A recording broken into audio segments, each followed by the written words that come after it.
Bir görüm mavada Müslüman doğan. Bir Türkmen ili dua ettirmeni heva. Dua ettirmeden bir güçlü yapma. Dua almalı. Dua almaklık dua ettirmeden güçlü. Bir misal veriyordu. İneride kim? Şu mikrofon var ya. Şun olunuz tahıl kırıldı. Ondan sonra geldi. Mung düğü kırıldı. Ama madem muallayanda. Dostun doğrulap der. Şunu şeyle bir değerlenen yaldandı. Meşin her görevimde muallayanda dua etti yani şimdi. Muallayanda bir hayır iş etti. Şu bana dua ettir yani şu. Ama dua etti mi? Dua etti yani. Dua etti yani o da dua etti yani. İrat yok ki bunda. Ama asıl dua ettirmekte dua almaklık. Yani bir iş etmeklik ki sarıp sana dua öyle etsin. Gece onu dua ettin. Nelike şu an anna arada vahi. Gelen akım bir garip Müslümanın yaksal harap oldu. Teynetan hayırına şuna birden yaksal alıp versen. Şehir açanla bağlarına sana dua eder mi etmez mi şu? İçi canı bilen dua eder. O gece varımda bu diyacak tuğuçunda yalla falanın inetasını bağışlar var deyip şey değil mi? O zaman şu Tevrat'ın o da bedel haşiye gitmeyeli. Şefaat piyasanın set derse sabitler. Kıyametini bilecekler. Berde talebi dua etmeklik bunda müşkül yok. O da ahire yok. Evveli Sure-i Mu'min. Sure-i Gafir'da değil ya. Son başında Allah Teala bir dua ettirmeni varsa baba bana sana dua edilip de şu var. Kim dua etti onlar? Hamile-i arş Allah'ın ve yahmilu arşe rabbike fevkahum yevme idin semaniye 8 guru, 8 seppa ferişlerden tamam şolar dua edip dururlar. Kime?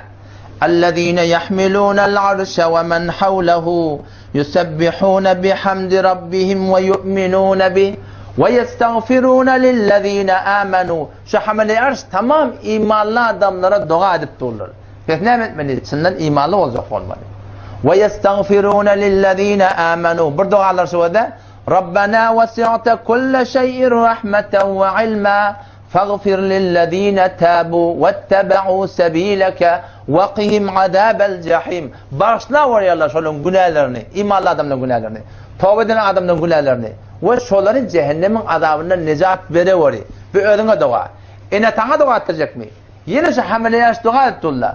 Rabbena vedkhilhum cennati adnin allati va'adtahum. Bir. Ve men salaha min abaihim. Atalana dua etti. Ve ezvacihim. Dinalarına dua etti. Yani dua bana sana zor boluptu. Ve qimus seyyat. Yanlışlar tedekecilikten, dünyanın müşkülatından, ahiretin müşkülatından takla var. O da Müslümandan o da bana sana dua edilipti. Şu var. Kim dua etti? Hamileyaz dua etti. Tamam ölen adamlar bizim bolup bilen yağdayımız kavvalsa bana sana dua edip dururlar. Şuna rahmet çekmeliysek doğru olacak olmalı. Kavul olacak olmalı. Dua alacak olmalı. O dua ettiler ki. Ne? Dua alacak olmalı. Dua şamil olacak olmalı. Tezkir-i Evliya'da Hazreti Faruk Azam radıyallahu anh ve Sıddık Peygamber sallallahu aleyhi ve sellem'in sifarişine var ya geliyorlar Yemen'e o ise Kareyn rahmetullahi aleyhi görmeyene. O Tezkir-i Evliya'da gelen görürüm. Adam o İskayr rahmetullahi aleyhe deyiptir hem de dua et. Hazreti Faruk Azam bilen Hazreti Sıddık. O ne deyiptir? Men her namazımda Allahümme afir lil mu'minine vel mu'minat vel muslimine vel muslimat. Ya Allah imanlı mu'min erkekleri, mu'min denanları, mu'mine denanları, Müslüman erkekleri, Müslüme denanları bağışla var deyip men dua etiyen. Her güne 5 men namaz dua etiyen. Sen şuna şamil ol, sana bollun yok da men duamda ayrılacak ediptir diye da. Ne şuna ayden kefi da? Yok dua ettiyen de yok.